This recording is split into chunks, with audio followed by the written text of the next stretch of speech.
Hey, how's it going, everybody? Welcome to another stream. It's been 2 weeks. I don't know how to do this thing anymore.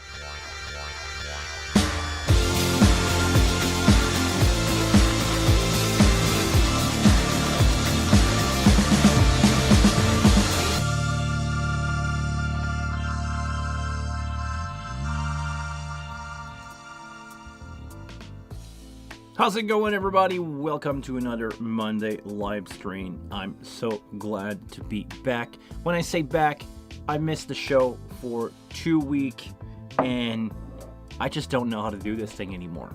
How you guys doing? Make sure to say hi in the chat. I'm gonna make sure that my social stream chat is working. It's always a debate here if we're live or not. I'm gonna make sure to check out on the good old YouTube. Make sure that we're live. By the way, hi Ivan, good to see you, man. By the way, shout out to a tourist trap in Paris for selling me that mug. I had a great time in Paris. I purchased this in front of the beautiful Church of Notre Dame. Beautiful. The one that some of you might heard of it because it caught on fire, I believe, last year. So too bad for that. It's under construction. Again, they are doing a great job from what I see from the outside. I didn't went in. I didn't have time to go in, but I stopped in front of that tourist trap in front of it, and they sold me that beautiful left-handed mug.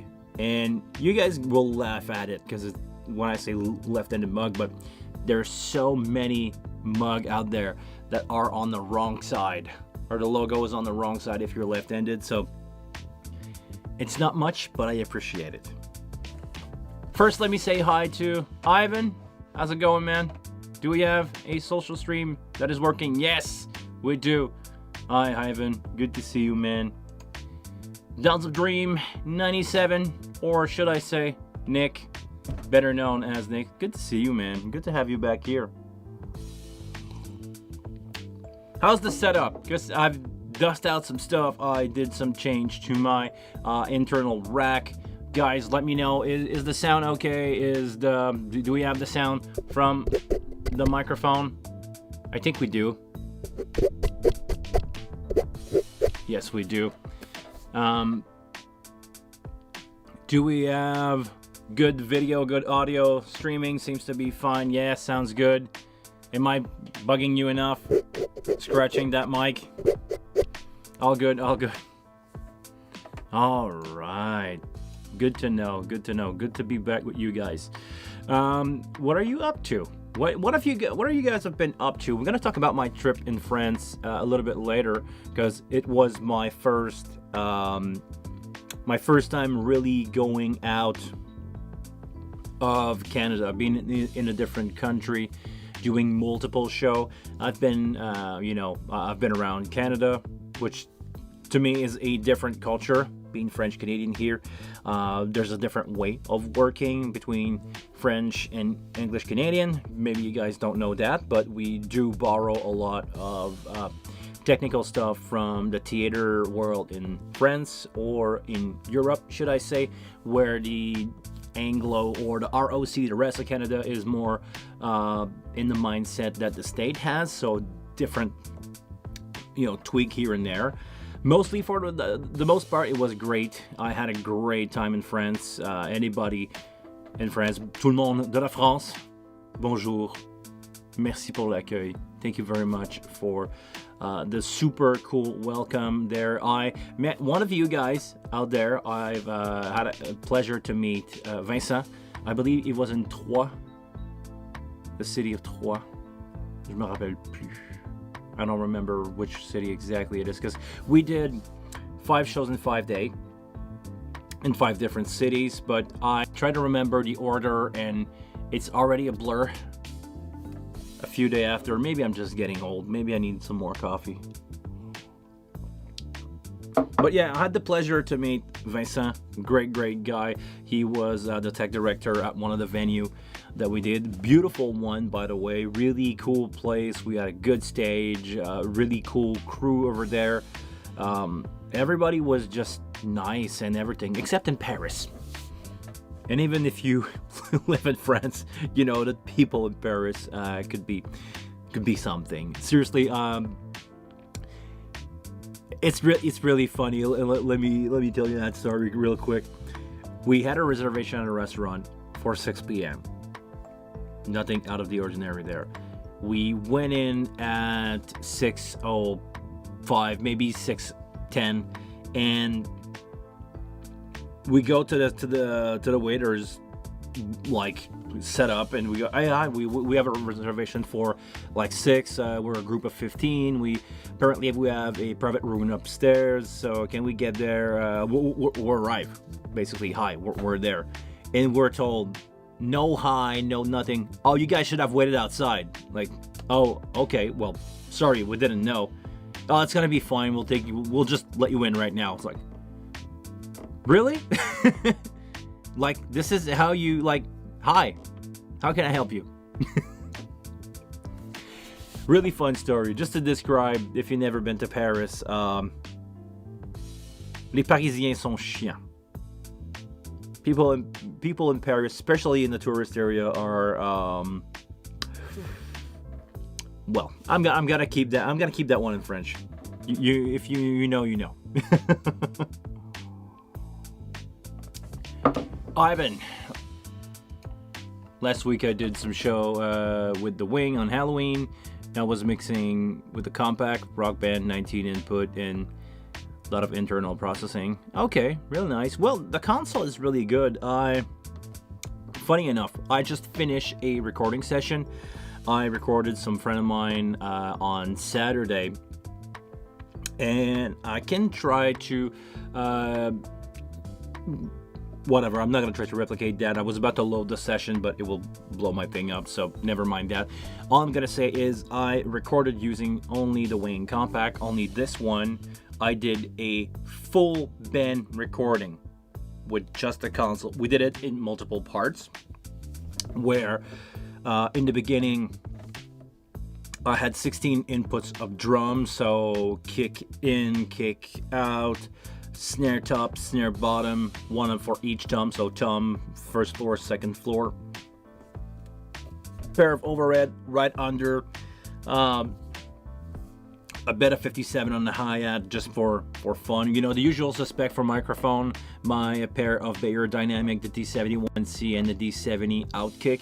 Really cool pair of microphone. They work really well together.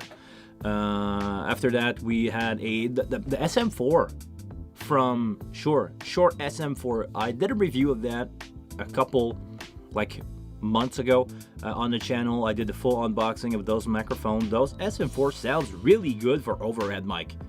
Like, I'm surprised. They have really good definition, they're not bright, and they are really affordable. I really like them as overhead mic.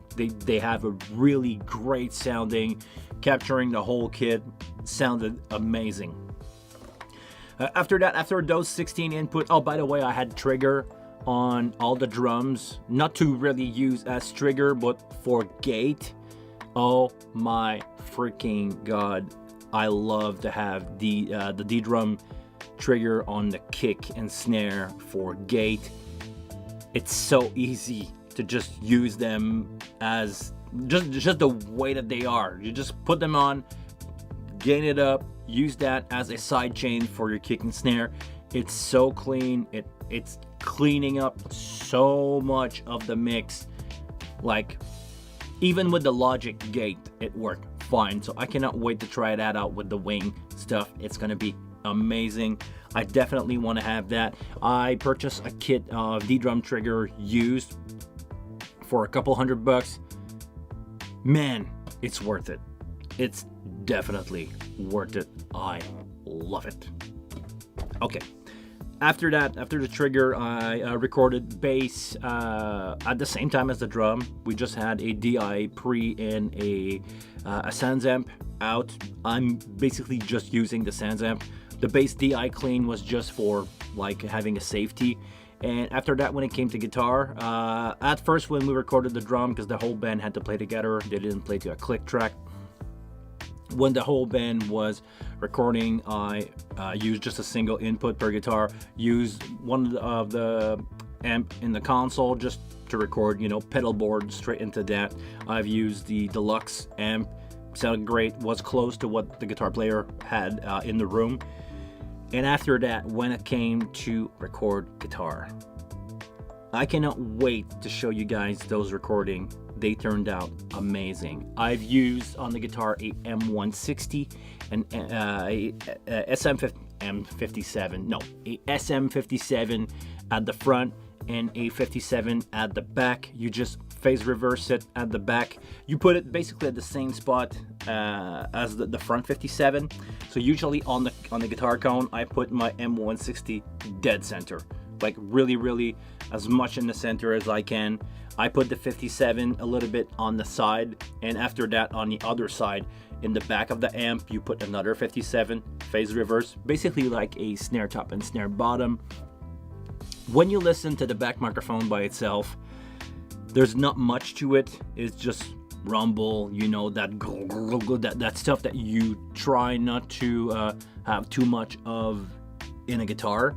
But when you push in the 160, which has a lot of mid, you push in the 57 that has a lot of brightness, and you fill in the back mic, it sounds like a huge cab roaring at you. Sounds amazing. We use a Harmony amp with a Jensen speaker. I don't have much experience dealing with Jensen speaker, but seriously, with the 160 was doing great. With the combination of the two extra 57 on it, it sounds great. It sounds like a really good recording. I cannot wait to show you guys those tracks. So this is what I did this weekend. Seriously, the Wing Compact, oh yeah, and this is where I was going with this. Seriously, the Wing Compact impressed me because I've used some of the built-in plugin for tracking. When it came to vocal, I've used my Beyerdynamic, the MC840, which is a really high-end large diaphragm condenser mic. I had that set up in a custom tent that we did, you know, just use some heavy blanket on speaker stand. We put the mic there. It was really like a dead room. Used the MC840 there, like at a good distance from the singer, maybe about, I don't know, a foot and a half, so 45-50 centimeter from the singer. And I've used preamp 1 in the back of the console, low cut, and the no stressor. A little bit of EQ just to get rid of some stuff, really like gentle 1 to 2 dB EQ at 2 spots that were bugging me when we were recording. I just sent that out to a user group and we recorded that way. It sounds amazing. It's almost no processing in Logic. I have another compressor just to finish squeezing up, and that's about it. Maybe some vocal tuning for the back vocal. I really like to have the back vocal tuned to really like dead on pitch, and I let the lead vocal just be free by itself. But seriously, man, I'm not using the pitch fix from the console. That will be a little too much to ask for a recording, but for live it's fine. But all that to say, the stuff that we have in the Wing is amazing. If I were to build a recording studio tomorrow, I think a Wing Compact or a full size, if you would like to have a bigger interface, a full size is definitely the way to go. You just drop that in with a DL32, a DL251 if you have the budget. You can record 48 to 64 track at the same time, which is usually enough. 48 is usually enough for a band, but seriously, the Compact, man, it's amazing. It's a great tool. It's crazy good for preamp. It's crazy good for interacting with the built-in plugin are fine. I mean, I don't think you will hear much difference between the original one and, you know, it's it's a great tool. This thing is a amazing tool. If I had that years ago, I will probably have a career as a studio engineer, not as a live sound engineer. Anyway, from Ivan, the biggest show was a full-size wing with a DL32 and a DL16, total of 42 input, 5 monitor mix, 4 in-ear monitors, left, center, right sub mixes. Okay, nice. Lex Pokemon, you must collect all the 3-wing rack. No, right now I don't. Right now I have one full-size gray, which is almost, if you know anything about Pokemon, it's my shiny. It's the rare one now. You cannot get the gray anymore. So I have the full-size gray that I'm gonna keep, and I'm gonna keep for a while. I have 2 compact. I added a rack in order, but I don't think I will go with a rack. Seriously, I don't think that's something that is gonna suit my needs for now. Right now, I'm purchasing. Is it there? No. Okay. This one is gonna go on a tour soon, and the Hub 4 Pro next year is gonna be deployed on a show. When I say next year, I mean January 2027. So almost a year from now, but 2 numbers away. I'm gonna have that with DL8 on a gig, and that's gonna be my touring rig. I want to use the Hub 4 Pro for signal output, and I'm gonna use every single input from the DL8. Amazing setup that I plan to use there. I'm just gonna run DL8, one to everybody, 1 cat cable, no power, no nothing. The XLR will stay patched in the box. I'm gonna drop 1 per player. He's gonna have all his wires to go there. 5-minute setup. How I like to do it. 5-minute setup. And after that, I'm gonna keep that wing compact for another tour that I plan to use. I'm probably gonna keep a DL32 with these guys, but I don't know what's the plan in it for now, but this is all I have right now. I'm also keeping my DL231s, my DL250, my DL231s, my DL251. I almost have them all. I'm not gonna purchase a 430. Is it 431? That is the previous model that is split. I have no need for that. But I'm planning on buying more DL8. This is the plan for now. I need to collect more DL8. Hey, Charlie, what's up? Good to see you, man. Dan, fellow Canadian. Hey, buddy. How you doing, buddy? I've used my wing rack on Halloween sound, as a sound processor, mixing DJ, just compress here and there, 8 sub, 8 mids, bit of Cardioid setup. Yeah, definitely, this is a great matrix. If you, oh Ralph, I spoke about that, but I'll get back to it. Yeah, the wing is a great processor. The built-in processor that we have in there are amazing. I don't see any reason why not to use it as a processor, especially since everything is stereo, so you can do like 1 DJ on 1 fader. You can send it to multiple matrices and split out your stuff like that. This is the wing itself is an amazing routing set of the routing box, because it can deal with so many in and out at the same time. The internal DSP, even if you're not using the console as a console, you could use, let's say that one day they ever release a core version. You release a core version of that, and you're just using it as a monster matrix to deal with up to 2 Dente card, up to USB. You know, converting from USB to Dente to analog to AS50. Just as a converter, there is so much stuff that you can do with a wing. Yes, you're stuck at 48K if you ever want to complain about something, but I don't know many boxes that can deal at the same time and where you can adjust and route 300 something signal to 200. No, is it 286 input to 300 something output. This is an amazing box. My tour in France went great. No, I've talked about it a little bit. Okay, sorry. Thanks for the 384 inputs and 268 outputs. Not physical output. Well, actually, it could be physical.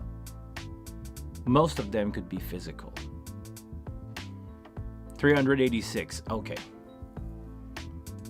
Yes, I'm collecting DL8. I hope they have different version, you know, some of them with different colors, some with different, no, I'm kidding. But seriously, the DL8, great option. I want to keep one, you know, as just a regular. I have it in the back of my, in the back of my trunk. DL8, where I'm gonna need 8 more input on the stage. Actually, one of the show that I'm gonna do next year is gonna be just a acoustic duo tour. It's gonna be maybe 5, maybe at max 8 input. I'm just gonna run a DL8. I can run, you know, in-ears from there, 8 monitor out, which is more than enough. Yeah, like for small acoustic show, I'm just gonna show up with my console. I'm not gonna carry around like a DL32 just for that. I'm just gonna drop that little SD8 in front of the stage. Not SD8, DL8. I have leftover SD8 from the X32. Good for small drop snake, yeah. When you're in a hurry or anything.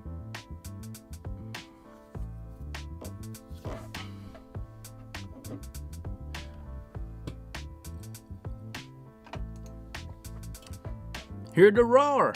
Welcome, man. Hello, Guillaume. Hello, Hear the roar. Welcome to the channel. I don't think you've been around much, but welcome. I don't know Wing as much as you do, but as far as I can understand, you can't do as much routing as you can higher range console. For example, you can't get more than 16 insert. There's a couple ways to see this.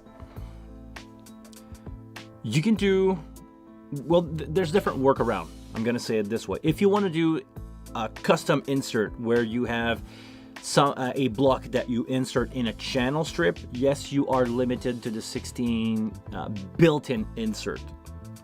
What you can do when you're running, let's say, wave stuff, because I have a wave card in that one. I'm yet to experiment with that, but I do have a wave card in here. And if you want to use the 64 channel from the console, what you need to do is you need to route the physical preamp, because the console will allow you to basically set up any output.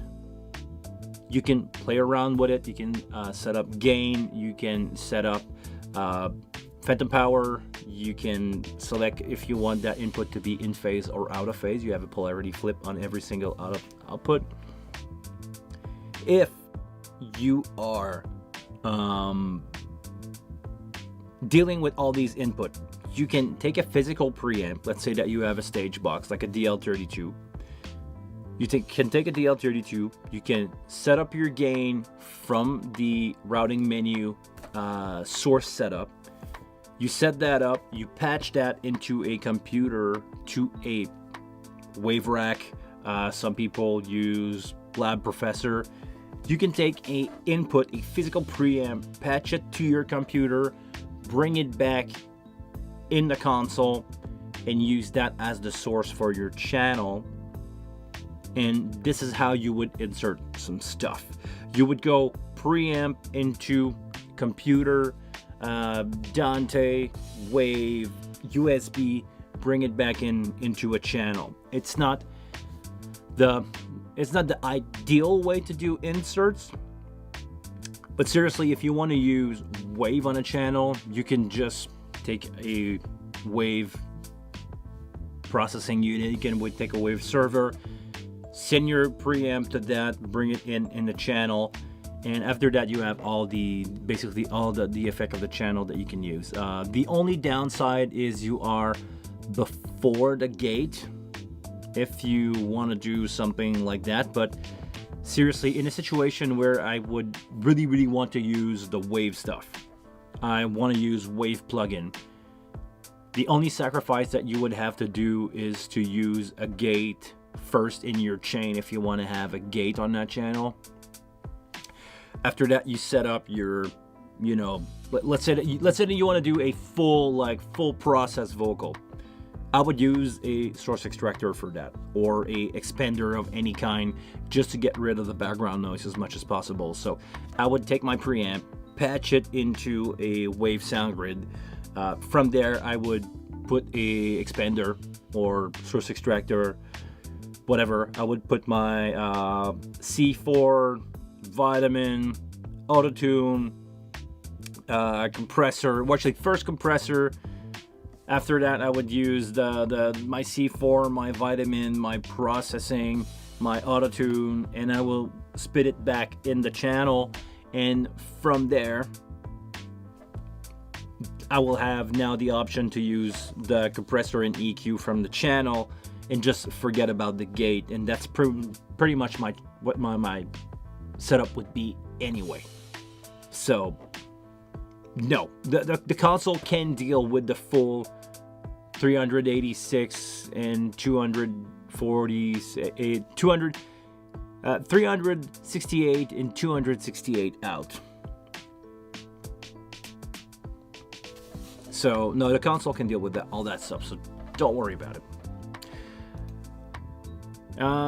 Mary Phillips, how are you? Well, I'm good. Yourself? Somebody who's watching on Twitch.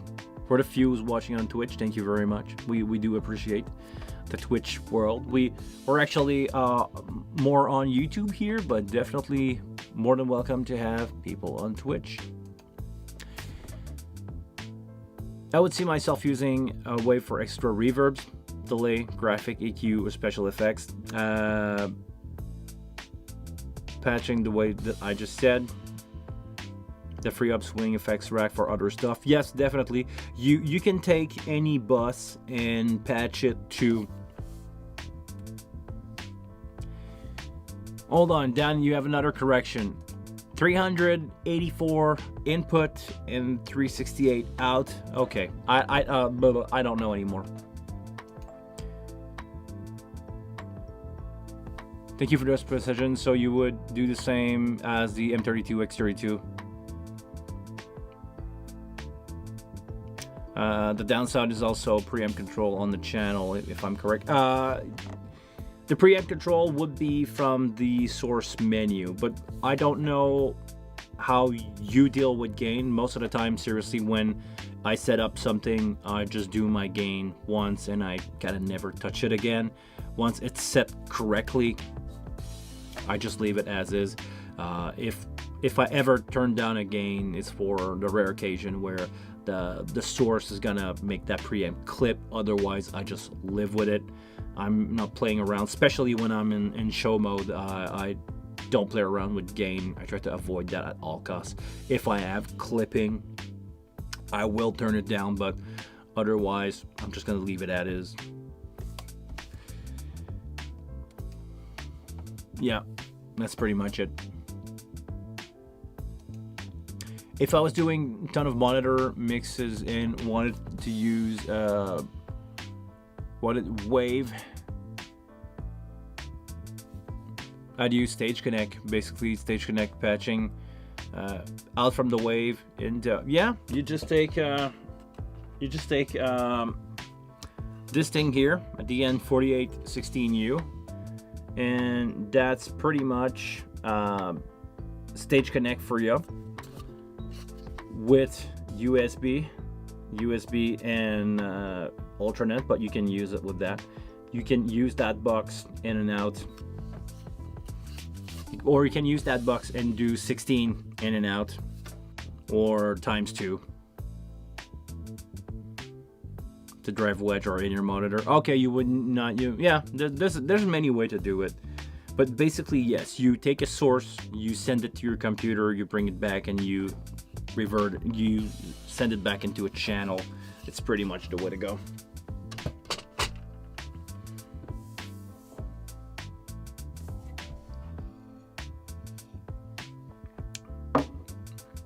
So yeah, that's about how you would use Wave on a console like this. The other option could be to use your 24 mono user signal, where you can take a full channel strip, send it post to something, and bring it back in a different channel.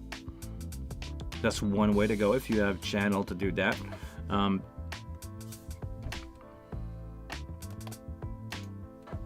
Just have to think about it a little outside the box. It's crazy what you can do. Yeah, if you don't absolutely need to have on your channel strip your inserts of whatever Wave Lab Professor in a specific spot, and you're not picky about it, just take a preamp, patch it into your computer, bring it back in on that channel, and that's basically what you want to do.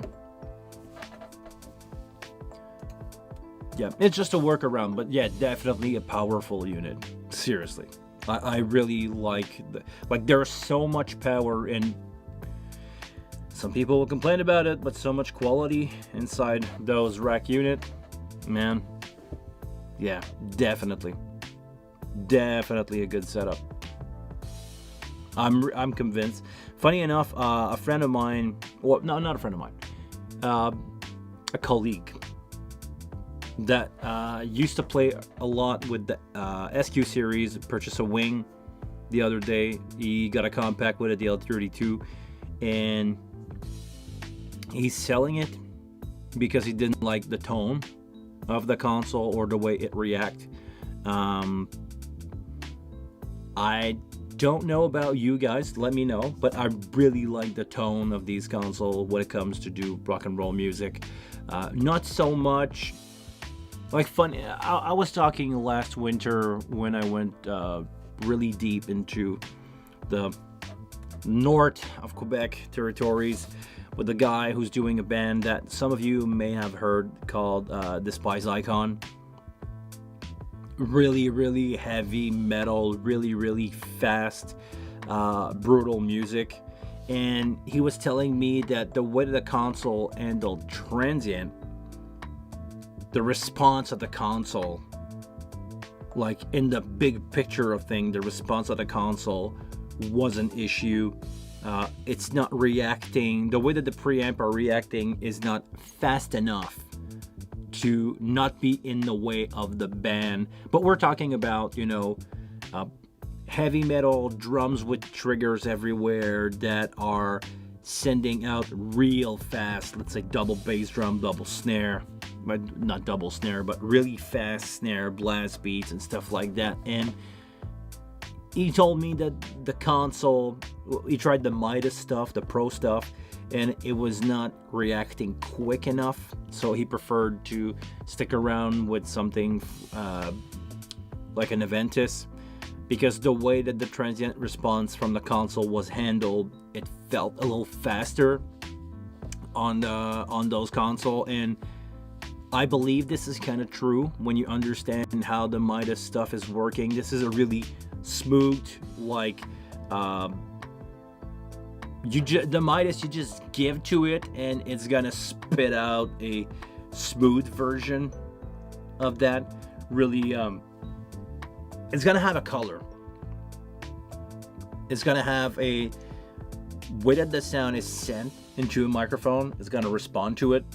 It's gonna react to it, and the console will spit it out in a way where basically the console has kind of like an EQ shape where it's not flat. The way that it responds, the way that the preamp is responding when you put a microphone into it, it has something, and I like that. I like that on the Midas stuff. I like that on the Wing. This is kind of what I don't like about the SQ stuff or the older Yamaha. They feel really aggressive. I feel like the response in the low end is not the same. It's not as, I don't want to use the word fat, but it doesn't replicate the low end the way that this thing does. And I think we're missing something. I don't know for you guys, but I'm still the kind of sound engineer that I think everybody's mixing too loud, and I think everybody's mixing too bright. So I try to go towards stuff that is more darker sounding, I would say. So to me, the wing has a response. The way that the wing is response to make everything smooth. It's not too bright. It could be bright. It has definition, but the nature of the beast is not, you know, it's not super bright by default like a CL series or a QL series from Yamaha. Those consoles are really like crisp, where this one is a little. This one is, everything is in cream. You didn't put milk in your coffee. You put cream. It makes absolutely no sense to explain it that way, but if you understand anything about it, there you go. Charlie, you agreed. Thank you. Downs of the Dream. Okay, Nick, you got a really interesting. You give me just a really interesting idea here. If you use the alternate input on channels, you still have preamp and 48 volt polarity next to the control. Okay. Hold on. Phone's ringing. I'm doing a live stream, guys. You should know that. Oh, come on.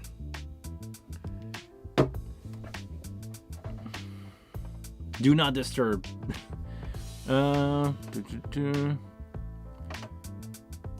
Just remember this, the user patch will also allow for external processing. Yes. You can definitely double insert something if you want to.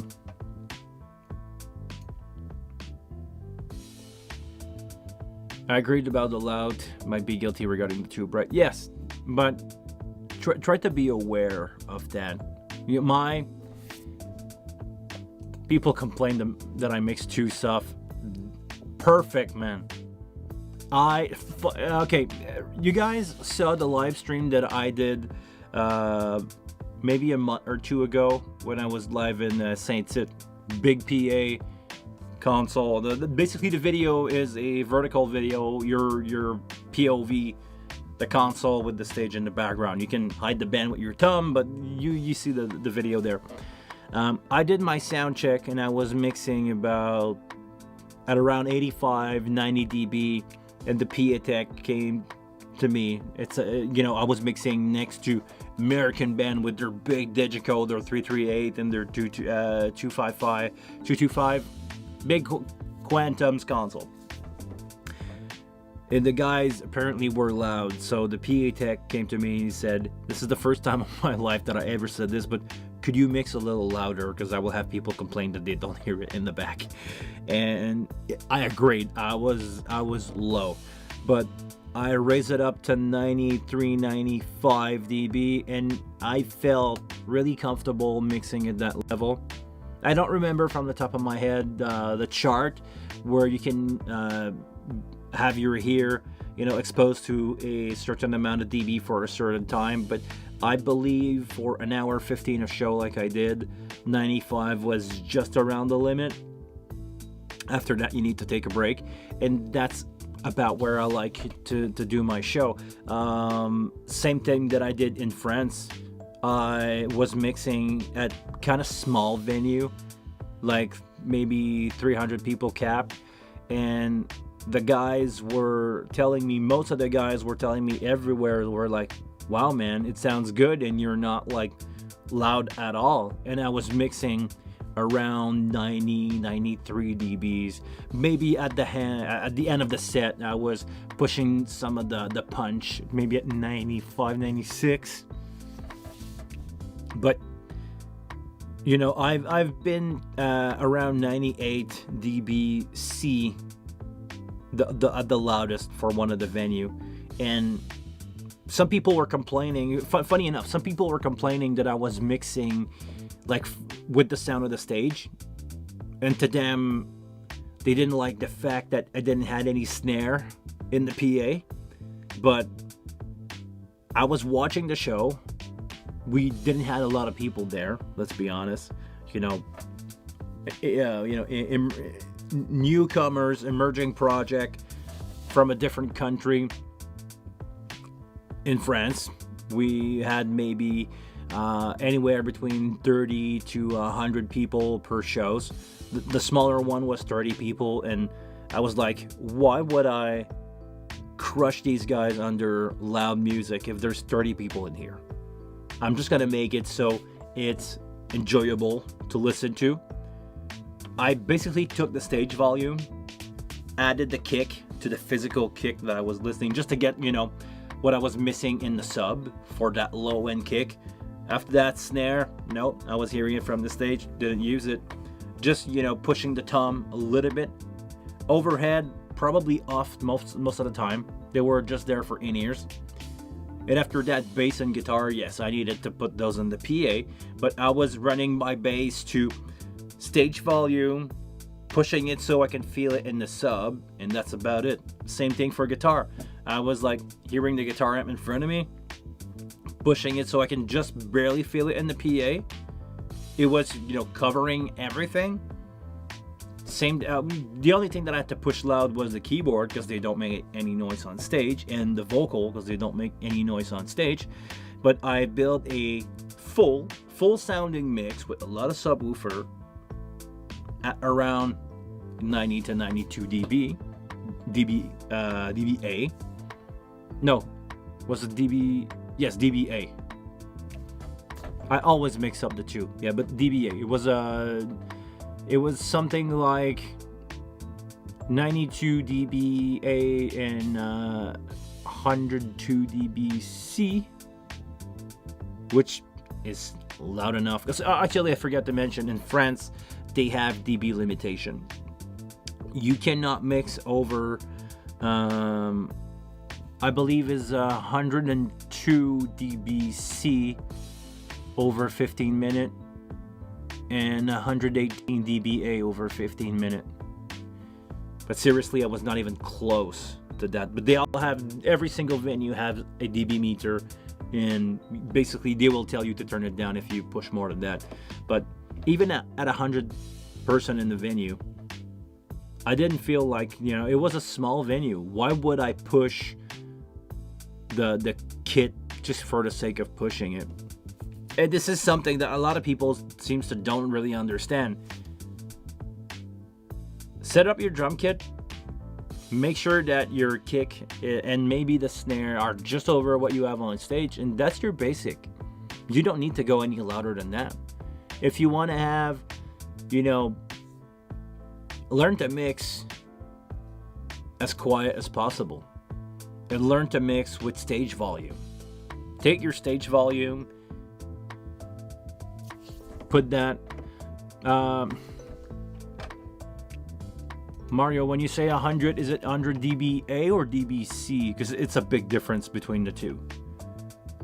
But learning, let's say if it's 100 dBA without the sub information, it's more than enough, even for a big arena concert.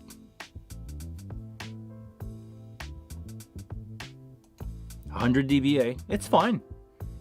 I mean, to get a good push in the sub, if you can put that to around 95 dB, you can really make those subs roar at you. It's more than enough. And actually, let's face it, I'm a sound engineer. I want to do this for a living and for a long time. If I spend night after night after night at 150 dB for 20 years, I'm gonna be deaf, man. It's just I know some old guys surprisingly are not Like they still have good hearing after doing this for 35 years, 45 years. But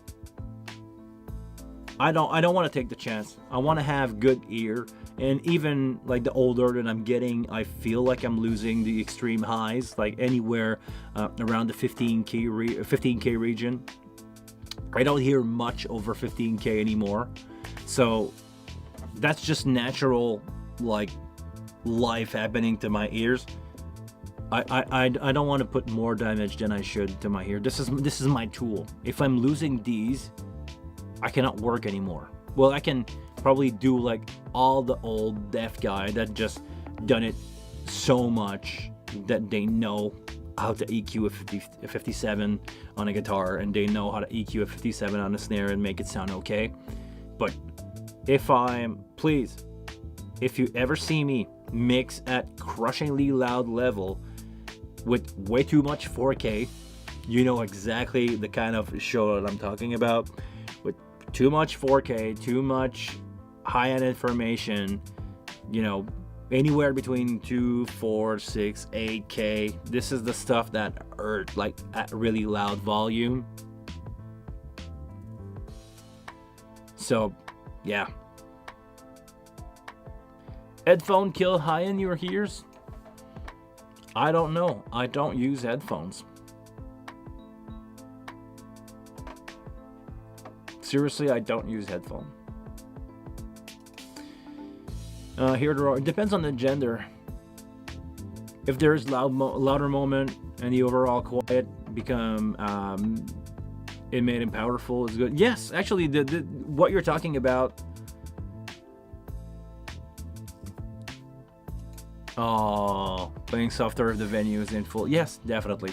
But we're going to talk about music, because I think this is the part that most engineers forget about. I had that conversation with many bands. I see myself nowadays more and more like a musician. I play console. I play around with textures. I play around with vocal effect or effects on guitar, on anything. Last tour that I did with a band called Feu Tout, which I did in France, we start to, in rehearsal, we start to add some effect here and there. And on the show, I had delay cues, reverb cues, pitch shifter cues for the vocal, keyboard effects going crazy.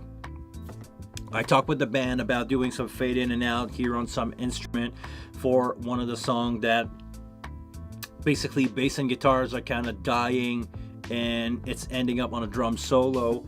I told them on stage to not drop their volume or to not drop their intention, and I was going to just fade that out over like 5, 10, 20 seconds of the song that just go crazy into a drum solo, but they can still keep rocking, so we keep the energy of what they're sending out loud, but the volume is going down, so it leaves space for the drum to just become loud. Instead of cranking the drum, I just drop everything. It's part of it. It's part of giving out color and texture. We're musicians. And when you understand that music, most of the music, not every single, because somebody will give me an example just to prove me wrong, and we'll be right about it, but music is nothing without dynamic. If you want something to punch real loud, make the forward really quiet. And when I say really quiet, make it quieter. You have your band, maybe you insert a soft song or a song that you mix louder, that has, a slower tempo, a lower energy. And once that song is out, you start back with one that has a lot of energy and a higher level of volume. It's going to be way more impactful than if you are just going like on a straight path of level and having that small raise. If you drop it down before, let's say that your average level of a show, you drop it down before bringing it back up just a tiny more than what you were at the whole time, but just a tiny bit more, because you dipped before, it's going to be so much more impactful on the song after that. And you don't have to drop much. You can just ask your band or talk to your band to get a better set. Tell the guys, hey, you know what, that power ballads that you have that you absolutely want to play, you should put it just before the real banger of the show. So they go like, okay, let's have a quiet moment, and after that, let's go in your face, man. Wow. But you won't have to raise volume much to bring that energy back, because you dip so low energy and volume wise just before kicking them in the face. That trick bass drum's gonna hit way more if you just had a 3-minute acoustic song just before that.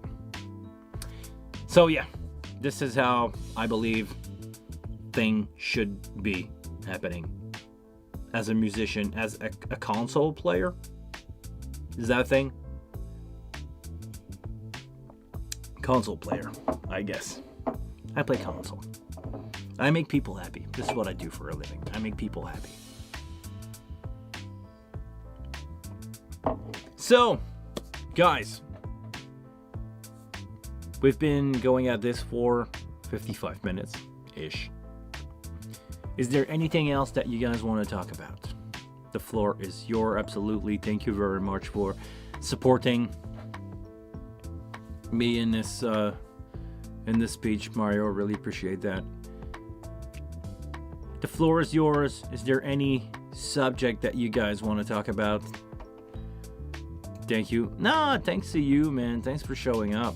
I really appreciate that.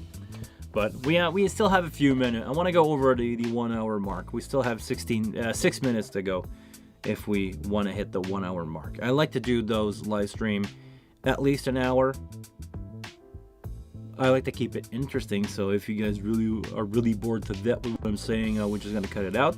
But I believe we can go for a tiny bit more minutes here, just to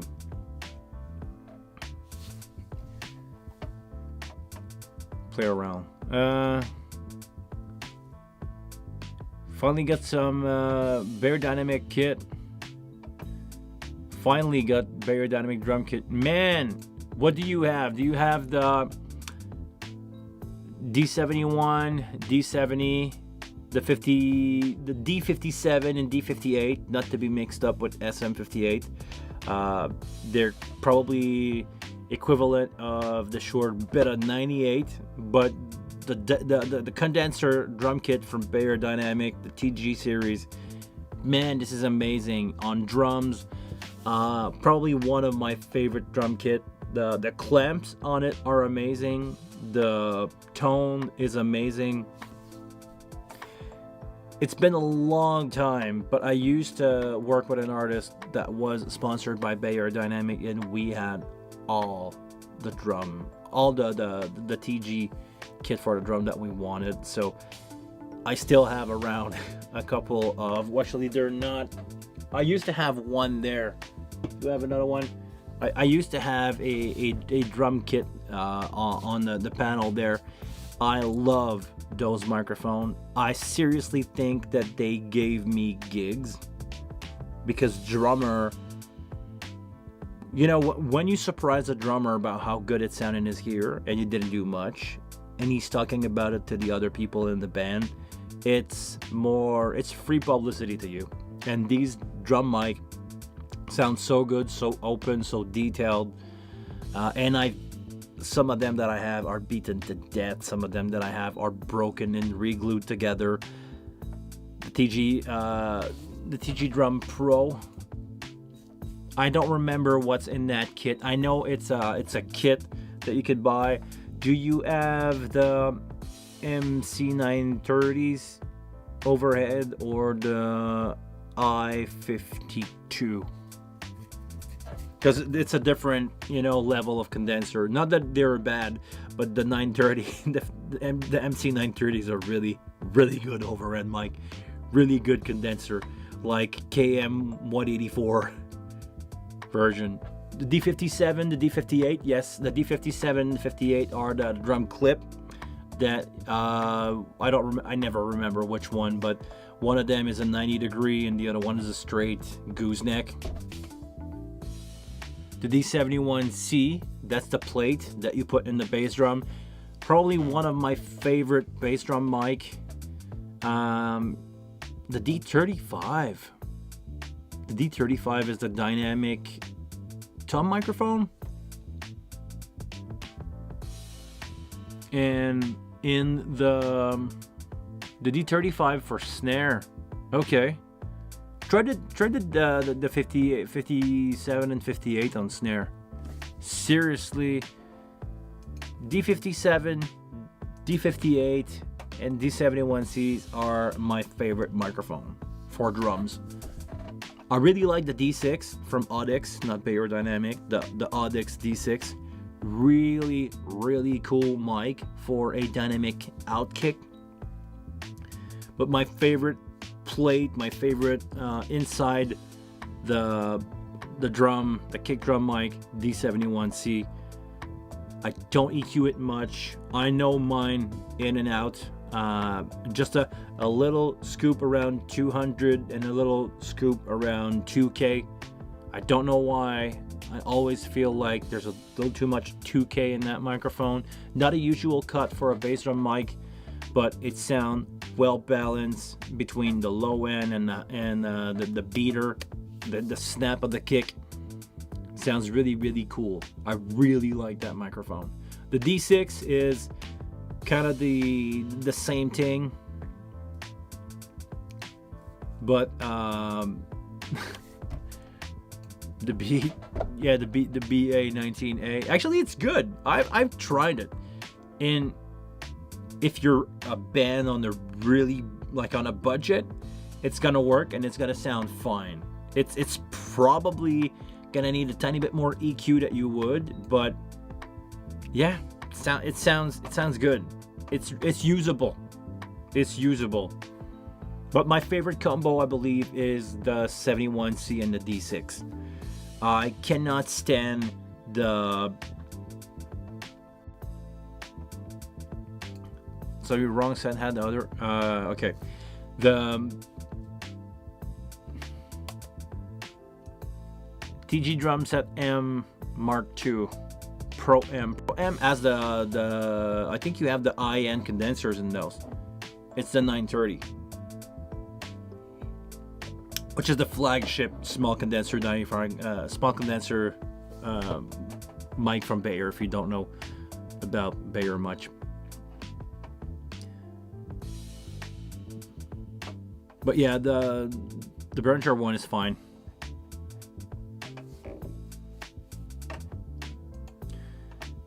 D71, D35, TF153 condenser. Oh, I never tried these. But the SM4 as a stereo pair for overhead, definitely. I gave that a try. This weekend, and I'm really surprised. They sound real good. Oh yeah, hold on. The SE-V for kick. I tried that this summer. Was really happy with it. I don't have much experience with the SE stuff, but so far, I think they make really good mic. When I was in France, one of the singer had his own wireless with an SE capsule. Sounded good. She was not the most loud. She was not the most loud singer, but definitely fine with that microphone. It was suiting her voice really well. But yeah, the SM4 for overheads, really cool. It works. AKG 451 for hi-hat, yeah, definitely a classic. Snare bottom also, the 451 on snare bottom is a great combo with a 57 on top. It bring out it really has a lot of high-end definition, but work great for snare bottom too. Work great on hi-hat. A lot of stuff is working great on hi-hat. I don't know if you guys ever seen that, but I saw some people using SM7 on hi-hat, and it works just fine. 57 is a classic. When you don't have an extra condenser, you just throw 57 on a hat, it works.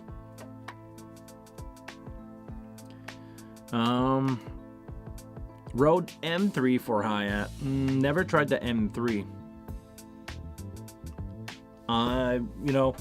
What's the Rode condenser, small condenser? Is it the M5? No, it's not the M5. There's another one. Is it the M5?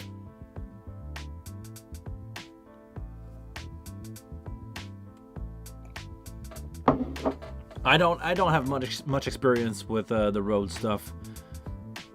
I know they exist. I know I use them, for overheads from time to time, but they're good. Nothing to write home about. Not like my C3 or C2 from Behringer, or the C5 by Behringer. Seriously, the C5 is a good condenser mic.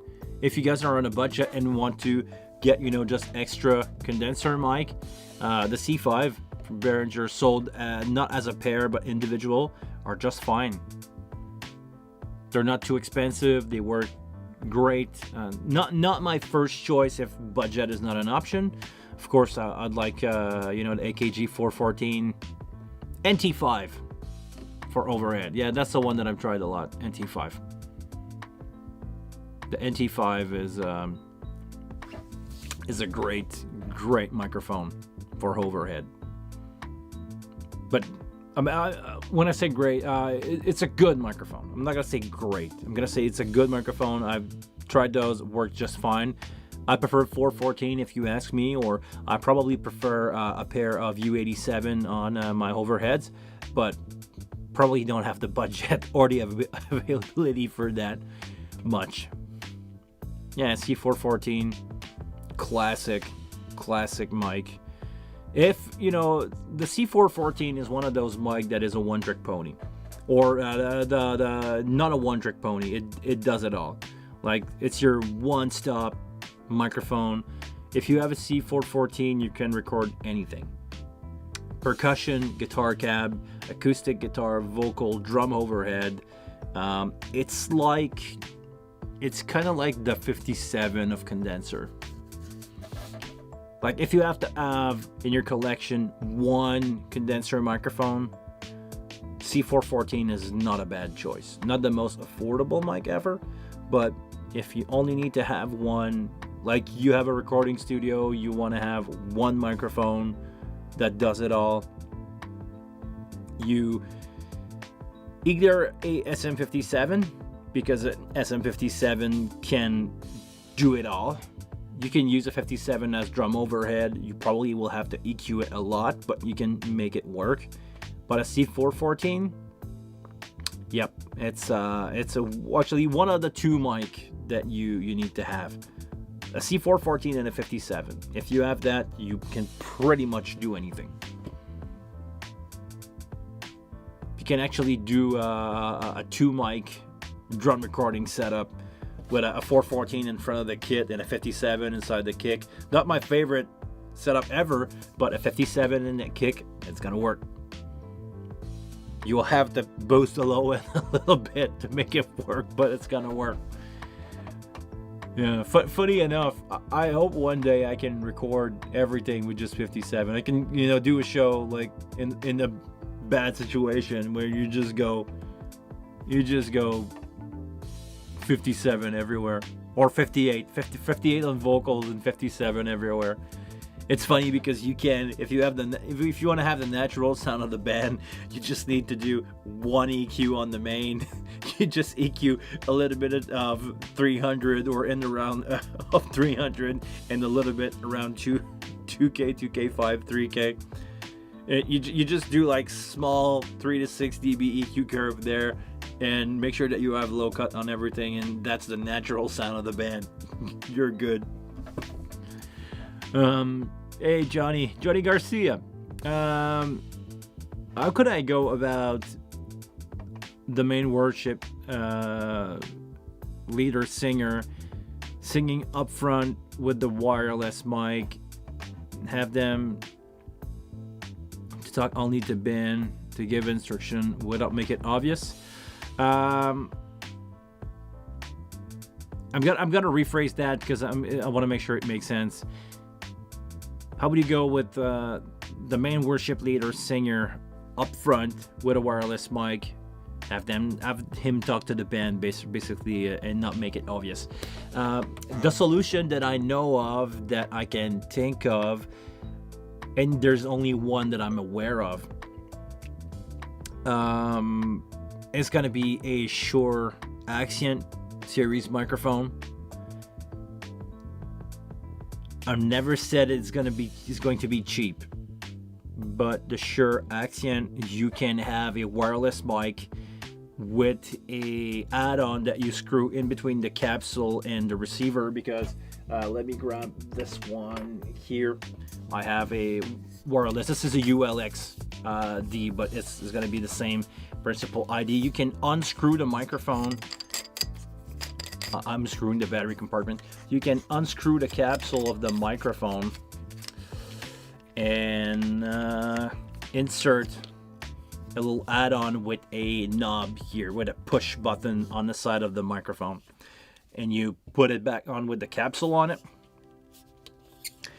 That will allow you, only with the Shure Accent series, to have a second channel that you can use as a talkback. But we're talking about, let's say if you don't have a Accent series receiver and held, we're talking probably around $5,000 for a setup like that. I believe the receiver is in the neighborhood of $3,000. The handheld microphone plus the capsule is around maybe $1,000, $1,500. 1,500, and the little add-on knob is around $300, I believe. So we're talking about $5,000 to make that happen. It's also going to give you a great wireless microphone, but I don't know if you want to spend $5,000 on a setup like that. But it's going to work. It's going to give you the perfect talkback solution, and this is one of the selling point of the Accent. Let me know if you ever go with that. I personally I stopped myself at using ULXD because I believe it's expensive enough for what my client want to pay to rent a microphone. But if you ever go with the Accent, let me know. I would be curious to see how that setup is working in real life, because I've seen it, advertise it from Shure, but I never tried it myself. Anyway, so guys, it was a pleasure talking with you about microphone, about my trip in France, about my stuff that happened in my life, maybe give out some of my opinion, and I hope that can inspire some people to mix less loud and less aggressive over time. Spread the good news. Sound engineers are mixing too loud and too aggressive. Thank you very much, seriously, to be part of this community. I will make sure to do my best to stream whenever I can. So,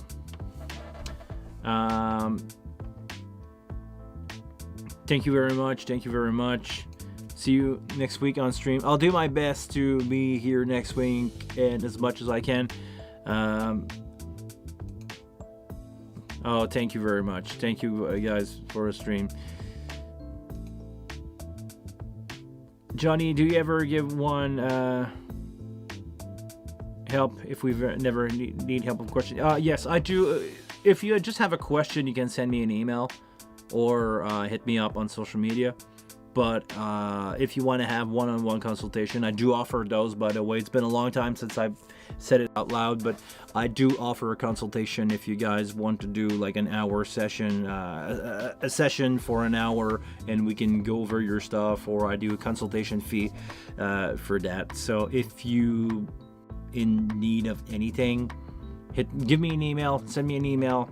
I'll give you the price and everything for one-on-one consultation. But I do offer that service. It's just been a long time since I advertise it, because right now I'm kind of busy with whatever I have going with touring. You guys will probably see some change around the channel, because I'm slowly building what is called a audio company over time. Right now I'm pushing, I'm buying some stuff, just as a response to the demand that I have for my client. I'm purchasing a boatload of QSC CP8. I'm purchasing probably some PA in the future, and some boring stuff like road case, but I'll let you guys in on whatever I'm buying. I'm gonna do some reviews.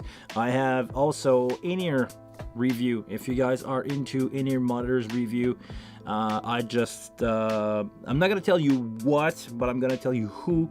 I just did a deal with KZ. I believe they offer really good, appealing for the price in-ear monitor, affordable enough and delivering enough that I can recommend those, no problem. Every single model has a different characteristic, and this is what we're gonna take a look at in a future video. So yeah, this is what I have planned basically. Now, because of business, I have a couple of phone calls that I need to get to. Guys, always a pleasure to be here. I'm gonna do my best to stream every single Monday around 1:30, like I've been doing for the last 5 years. And I'll see you there. Have a great one. See you guys around.